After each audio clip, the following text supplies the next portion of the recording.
Bam! All right, so we got to talk about Ben Affleck and JLO. So we gonna go ahead and sing it. We got that one. That Wonder Bread news. We got that. That Wonder Bread news. That stale ass news. That drunken news. Resistance news. Non singing ass news. We got that Wonder Bread, Wonder Bread, Wonder Bread, Wonder Bread. Wonder Bread, we got that Wonder Bread news. So we got big-headed ass Ben Affleck, you drunk gambling bitch. And we got JLO non-singing ass. Them two put together, they are Hollywood's, I say Hollywood's failures. Y'all call them Hollywood royalty. Supposedly they A-list. I call them Hollywood's failures because quite frankly, they both then fell off. All that glamour magic that J-Lo done used over the years ain't working no more. She is allegedly on tapes, sucking ass and eating pipe all up and through Diddy house. So she is worried out of her mind. Everything flopping, the tours flopping, the music flopping, the show flopping, the movie flopping. Even when she was trying to do her own autobiography, she had to play all 53 parts because nobody wanted to come. Nobody cares, Jennifer. And the same thing with you, Benjamin. What in the hell is wrong with you? You are such a fucking cuck, you asshole. Let me tell you something. How do you go from being at the top of your game in Hollywood, being best friends with Matt Damon, to having to circle the block and marry J-Lo, all because Jennifer Garner didn't want you no more? You know, Jennifer Garner is an Aries, and one thing about them Aries females, they will put up with a lot of shit until they don't, and she threw your dumb ass out and she don't want you back. You know it's bad when an old wife talking to the new wife doing her best to keep you in line. Here's the thing. They then finally came out and said why Ben had to divorce Jennifer and move out expeditiously. I thought it was because he got tired of her practicing her vocals all around the house and sounding a hot damn mess. But no, it wasn't just that. He said she lived a lifestyle that was not conducive to his sobriety. So I want us to really take that in.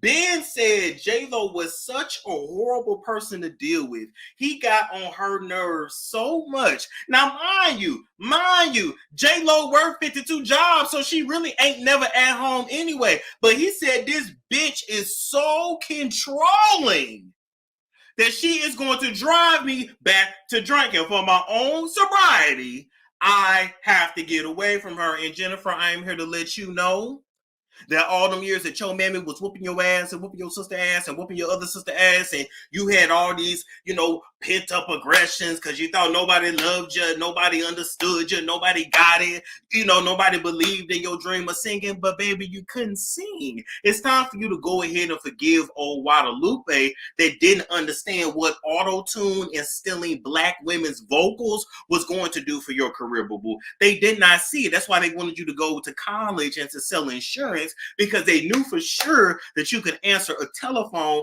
and write things and clickety-clack on a computer, or back in your day, a motherfucking typewriter, because you do remember a typewriter.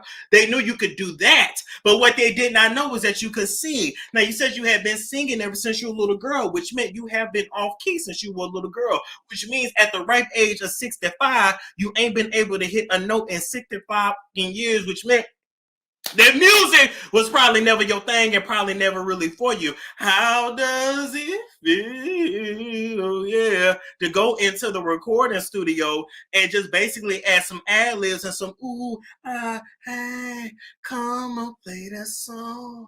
It turns me on.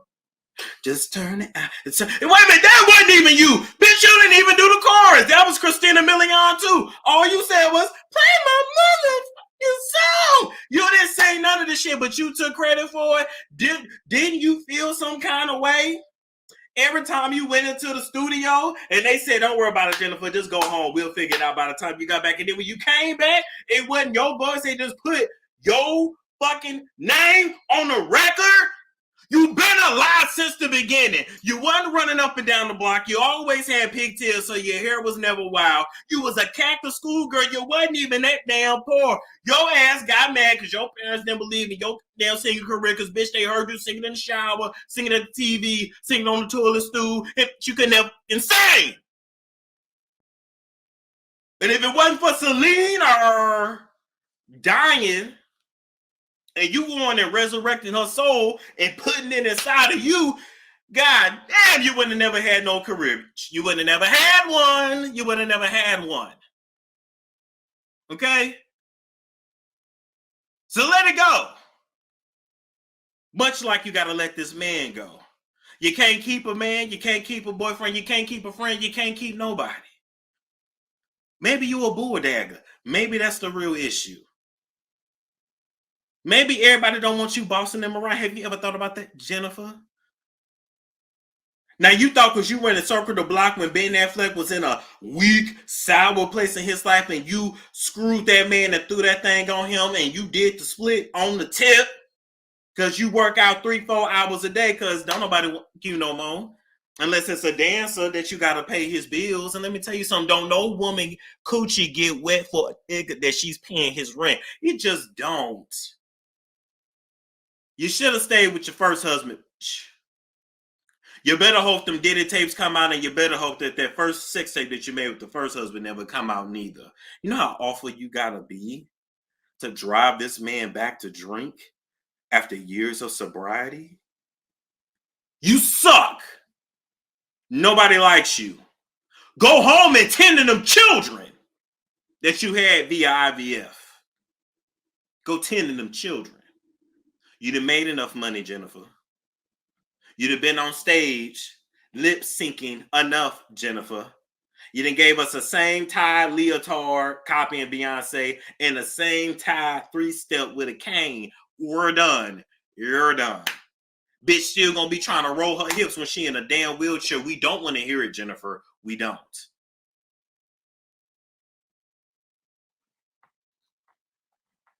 Anyway, y'all divorced now, so it ain't no script I can write. Ben gonna get his life together, and Jennifer, I'm writing you a script to stay at home for the next 3 to 4 years. They say we got monkeypox coming, so I don't know. We might be shut down again in 2025. We'll see. But you need to go stay home and tend to your children. They growing up real fast, looking just like they daddy, and got their daddy voice, not yours. Ooh, I know it be eating you up inside that even your baby girl eats you up on the vocals. You've been working with Stevie Mackey for 25 years and sucking Benny Medina ass for 34 years and still can't hit a note. And your baby girl went right into that first session and hit that shit. Because God gave her the gift of singing. He gave you the gift of pretending and being a grifter. You are the colonizer of the music industry. You are the Christopher Columbus of R&B and hip hop. And I'm gonna forever ride your ass until you're in diapers and drinking Geritol. Forever fixing your ratty ass throat to get on stage and sing some Soul Train music as if you had any soul and as if your ass would have ever made it in Motown. Bitch, they would have had you dumping the trash and cleaning the motherfucking toilets.